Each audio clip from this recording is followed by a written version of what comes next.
E aí, galera, homenagem às mães. Inscreve-se no nosso canal aí, deixa aquele like pra nós.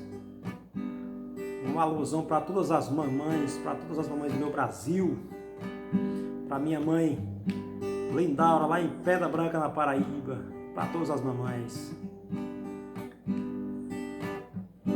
Mamãe, essas poucas linhas estou lhe escrevendo agora, entre as quais tem um detalhe, não posso deixar de fora. Se na vida hoje é ter tudo o que quero, o tempo e a hora, a felicidade é minha, mas ela vem da Senhora.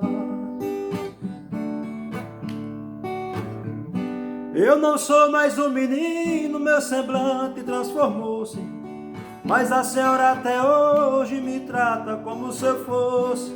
Fala que eu sou tão bonito, que meu sorriso é tão doce. Eu devo a tudo na vida ao quem ao mundo me trouxe. Mamãe, eu a cada dia te admiro muito mais. Tudo que eu peço chorando, sorrindo, a senhora faz. Muitas mães são generosas, mas nem todas são iguais. Papai nos zelava muito, mas a senhora é demais. Mamãe, a senhora é minha razão de viver. Se preocupa comigo, procura me entender. Resolve meus problemas, mas não deixa eu resolver.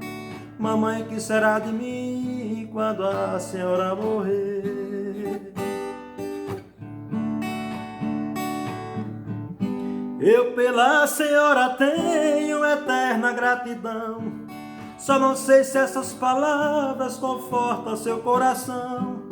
Desculpe por lhe causar tanta preocupação. Se estiver longe, não chore quando ouvir essa canção. Desculpe eu por lhe causar tanta preocupação. Se eu estiver longe, não chore quando ouvir esta canção.